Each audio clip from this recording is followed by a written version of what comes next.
Coucou tout le monde, bienvenue sur la chaîne Passion Tête et Corps. Aujourd'hui, nous allons parler du premier achat pour construire notre propre home gym.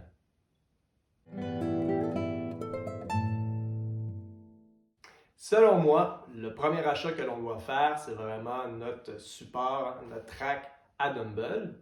Je vous ai fait ici une petite liste de points à regarder lorsque vous allez magasiner votre équipement. Première étape pour un bon support, c'est bien sûr de regarder votre espace que vous avez à la maison. Je pense que c'est le premier critère qui nous vient en tête. Il y a différents supports. Ici, moi, j'ai opté pour un support à deux plateaux, deux rangées. Je trouve que c'est pas trop large, c'est juste correct pour l'espace que j'ai à la maison.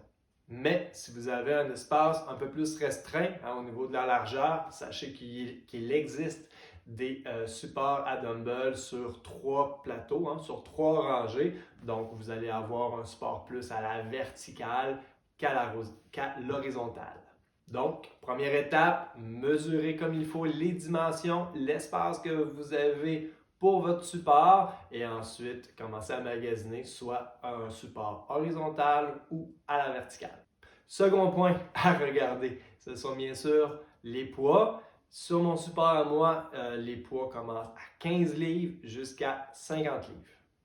Par la suite, je vous conseille fortement de vous acheter des poids plus petits, comme moi j'ai des 2,5, des 5, des 8 et même des 10 livres pour faire des exercices comme la coiffe des rotateurs où il y a certains exercices qui nous demandent vraiment des poids plus légers. Mais ces poids-là, habituellement, ce n'est pas très dispendieux. Vous pouvez vous les acheter plus tard ou à votre discrétion. Autre point super important à regarder lorsque vous magasinez vos poids libres, c'est bien sûr les poignées.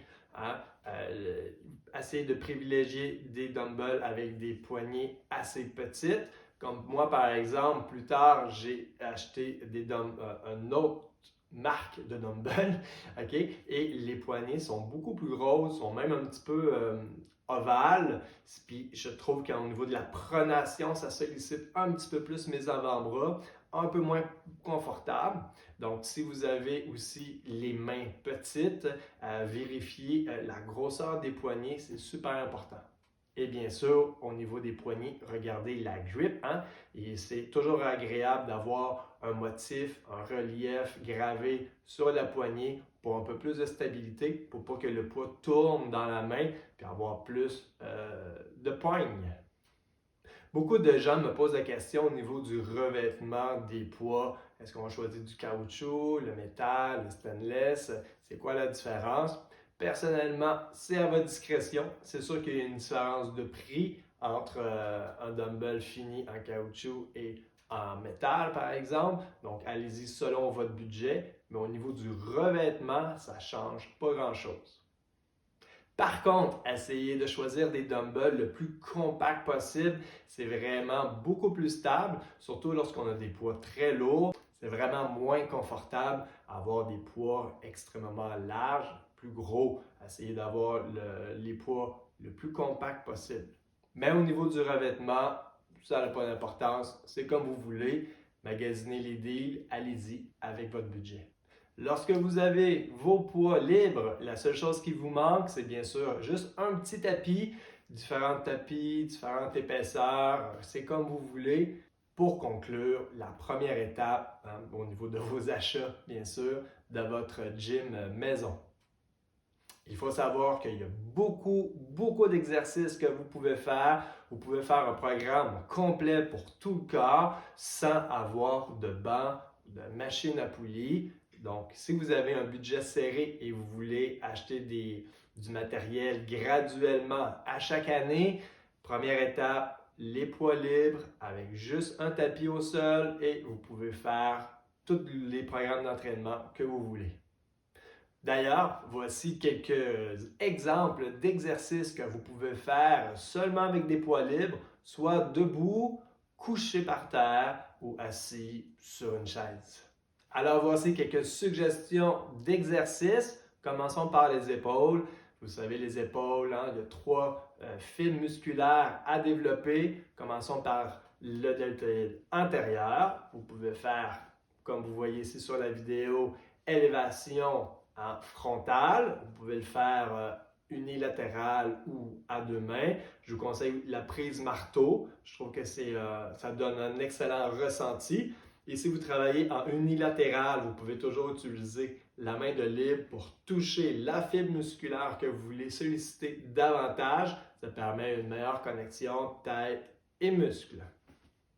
Autre suggestion pour le deltoïde antérieur, bien sûr, développement militaire. Vous pouvez le faire debout, assis, par terre, assis sur une chaise. Encore une fois, vous pouvez travailler en unilatéral ou encore une fois avec les deux bras en même temps. Pensez toujours à garder les coudes un peu plus vers l'avant. C'est souvent le problème de plusieurs personnes. Lorsqu'ils font cet exercice-là, les coudes sont trop vers l'arrière et là, ça peut être dommageable pour la coiffe des rotateurs. Pour les deltoïdes latérales, bien sûr, les élévations, vous pouvez le faire assis, debout, comme vous voulez. Je vous conseille d'essayer des prises différentes, que ce soit marteau ou ouvert, en supination si on veut.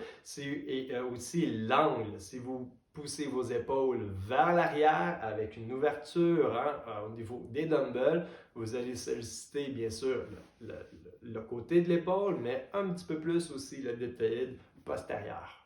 Et pour finir les épaules, au niveau des épaules, le deltoïde postérieur, il n'y a rien de mieux. On peut se pencher et faire, moi j'appelle ça l'oiseau, ou on peut l'appeler le fly arrière, peu importe le nom que vous donnez à l'exercice.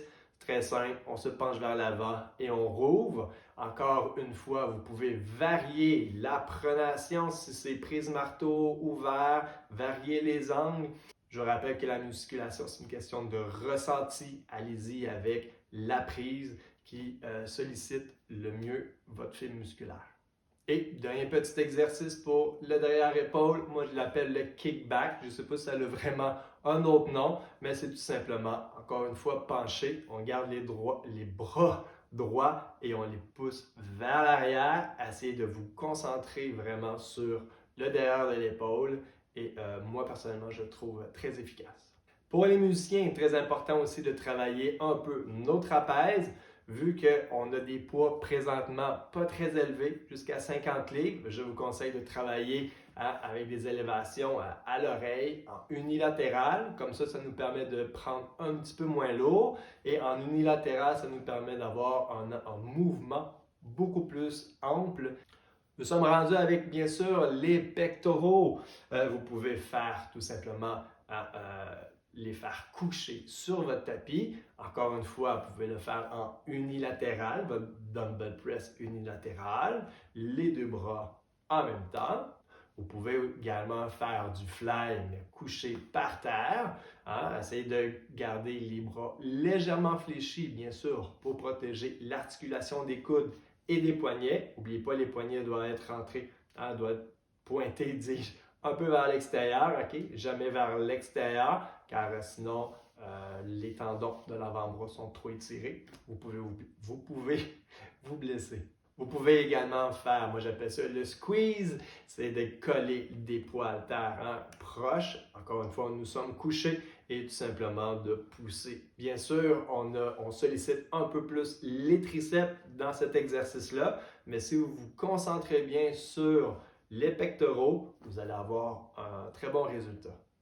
Et bien sûr, mon exercice préféré pour le haut des pectoraux, vous pouvez le faire debout droit, mais si vous avez la chance, vous pouvez de vous tenir après soit un cadre de porte, un poteau ou une rampe d'escalier, peu importe, pour être légèrement incliné. Vous pouvez encore mieux solliciter le haut des pectoraux. Vous travaillez mieux dans le sens de la fibre et ça donne bien sûr de bien meilleurs résultats. Donc, vous pouvez utiliser la main libre aussi pour toucher la fibre musculaire que vous voulez travailler. Je rappelle que le haut des pecs, c'est vraiment pas si facile que ça à solliciter. Donc, positionnez votre main comme il faut et montez comme ça ici. Moi, personnellement, c'est un exercice que j'aime beaucoup à faire en poids libre ou à la poulie. Et pour finir les pectoraux, quoi de mieux que faire des bons vieux push-ups. Vous pouvez le faire avec les dumbbells. Moi, j'aime bien les faire avec les dumbbells. Pourquoi? Parce que si je fais des push-ups normales, je trouve que mes poignets sont un peu trop cassés. Puis, ça commence des fois à avoir de la douleur au niveau des poignets et tendons de l'avant-bras. Je préfère avec les dumbbells. Comme ça, mes poignets, mes bras restent droits. Je trouve ça plus confortable. Et ça me permet également de bien travailler pectoraux, triceps et tous les muscles de la chaîne stabilisateur, le corps. Car n'oubliez pas, lorsque vous faites des push-ups, de bien contracter les abdos, de se tenir bien droit, une bonne posture. C'est vraiment un excellent exercice polyarticulaire qui est vraiment très, très, très efficace. Tiédo, on continue avec les bras, avec les fameux biceps. Bon, pas obligé de vous faire un dessin là-dessus. Vous pouvez faire les biceps en curl. Vous pouvez le faire unilatéral. Bien sûr, jouer avec l'angle de pronation, que ce soit prise marteau, supination, renversé. Vous pouvez de cette façon travailler le biceps sur tous ces angles et bien sûr ces deux fibres, le chef long et le chef court. Petit conseil comme ça, si vous faites du curl marteau en unilatéral, essayez de privilégier un mouvement vers l'intérieur du bras. Comme ça, c'est beaucoup plus stable, on a moins tendance à tricher. Et un de mes exercices préférés, c'est bien sûr de faire une supination rendue en haut du mouvement pour vraiment aller contracter la boule, ce qui fait la boule, le chef court du biceps, puis on redescend comme ça. Donc, en supination, moi, personnellement, j'aime beaucoup. Pour les biceps ou pour les autres exercices, bien sûr, varier les variantes de tempo, de décortiquer le mouvement. Il y a un classique qui s'appelle le curl 21 que vous pouvez faire au haltère, qui est question de faire tout simplement le mouvement plein, après ça le faire demi en haut, puis après ça demi en bas. Vous pouvez faire 7 pleins, 7 demi, 7 demi, ou vous pouvez faire plein, demi, demi, plein, demi, demi. Toutes les variantes sont bonnes. Allez-y selon votre ressenti et bien sûr votre expérience. Passons maintenant au triceps, bien sûr le pullover. C'est pas tout le monde qui va avoir la souplesse et qui vont aimer cet exercice-là, mais ça reste quand même un exercice intéressant si vous êtes capable de le faire. Simplement d'avoir le poids derrière la tête. Pensez à bien coller les coudes ensemble, de ne pas avoir les coudes ouverts pour mieux solliciter le triceps. Exercice beaucoup plus simple, le kickback. Moi j'appelle ça le kickback. On se penche et on pousse les poids vers l'arrière. Vous pouvez le faire en unilatéral ou les deux bras en même temps. C'est selon votre discrétion. Mais personnellement, les triceps, on a beaucoup plus de stabilité lorsqu'on les travaille couchés par terre. Vous pouvez les faire descendre au front ou vous pouvez les faire en croisé si on veut, en unilatéral bien sûr, au niveau de l'épaule. L'avantage, c'est que ça nous permet de tenir le bras, d'être beaucoup plus stable et vraiment de super bien cibler le triceps. Et dernier exercice que je vous conseille pour les triceps, si vous avez un peu plus d'expérience en musculation, c'est tout simplement de faire comme un push-up, mais en close grip, rapprocher les poids et descendre les coudes, les bras de chaque côté du corps. Vous allez voir, c'est vraiment très efficace pour travailler le triceps. Bon, nous sommes rendus au dos. Malheureusement, c'est la partie du corps qui est un peu plus difficile à travailler lorsqu'on n'a pas de poulie ou on n'a pas de banc, mais même avec les poids livres, vous pouvez y arriver. Commençons par tout simplement, moi l'exercice, je l'appelle la tondeuse parce que quand j'ai commencé à m'entraîner il y a 20-30 ans, on l'appelait comme ça, on trouvait ça très drôle. Vous voyez ici sur la vidéo. Vous pouvez aussi ajuster l'angle que vous penchez votre buste, soit à 45 degrés ou 90 degrés. Est-ce que vous comprenez l'idée? Parce que ça va solliciter votre dos de différentes façons. Première variante, jouer avec l'inclinaison de votre buste. Deuxième variante, c'est de regarder où vous tirez le poids. Si vous tirez le poids plus vers la hanche versus au nombril ou au niveau des pecs, vous allez chercher différentes parties de votre trapèze. Le trapèze du bas, le trapèze du milieu et même vous pouvez solliciter jusqu'à le trapèze supérieur, le haut du dos. Pour les lombaires, vous pouvez tout simplement vous pencher vers l'avant en tenant les poids. Ici, la variante, c'est au niveau des jambes. Si vous le faites légèrement avec les jambes tendues, vous allez les sentir un petit peu plus, les ischio-jambiers travailler. Mais si vous gardez les jambes droites et que vous penchez le plus loin possible vers l'avant, vous allez super bien sentir le bas du dos. L'avantage, c'est qu'on n'a pas besoin de poids très lourd pour faire cet exercice-là. Donc, il y a beaucoup moins de risques de blessures. Dernier groupe musculaire, bien sûr, les jambes. Vous pouvez faire tout simplement des lunges en marchant, en alternant les jambes. Vous pouvez le faire également une jambe à la fois, faire exemple vos 10 répétitions, une jambe, et ensuite changer de jambe. Et lorsque vous avez des poids libres, vous pouvez aussi varier de quel côté vous prenez votre poids. Il y a vraiment une très grande différence de ressenti si vous tenez le poids à votre dumbbell du même côté que la jambe que vous travaillez ou du côté opposé. Je vous invite à essayer les deux façons de faire et allez-y selon votre ressenti. Un exercice que j'aime beaucoup faire pour travailler mes quadriceps, c'est le gobelet squat. Vous tenez le dumbbell comme vous voyez sur la vidéo, entre les mains ici et vous descendez.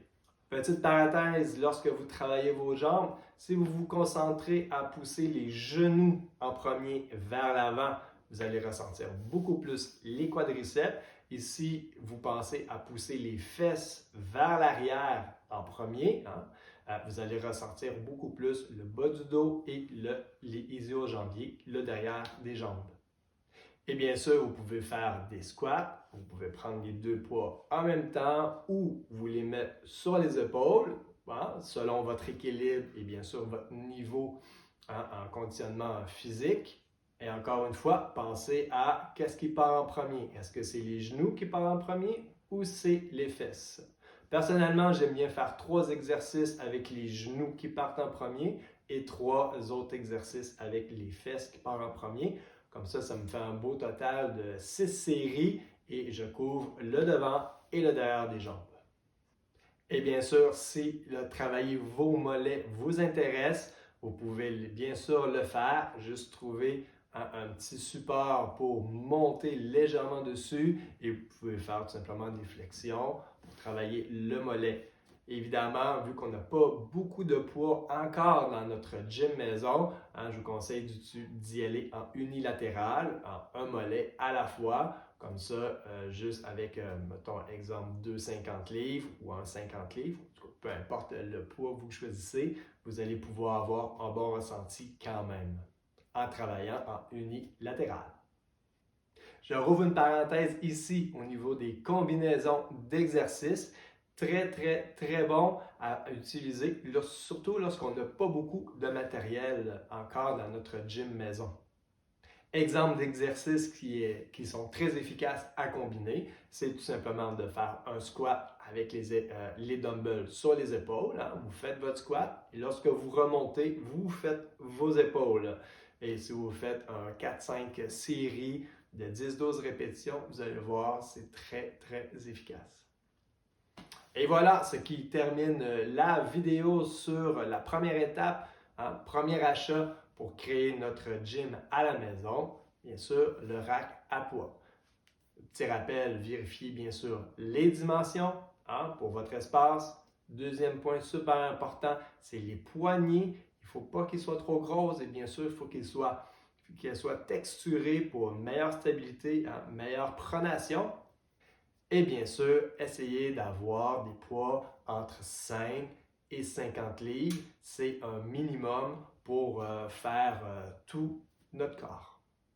Et je vous rappelle que vous pouvez faire tous les exercices pour travailler tout votre corps, debout ou couché par terre. Juste besoin d'un petit matelas.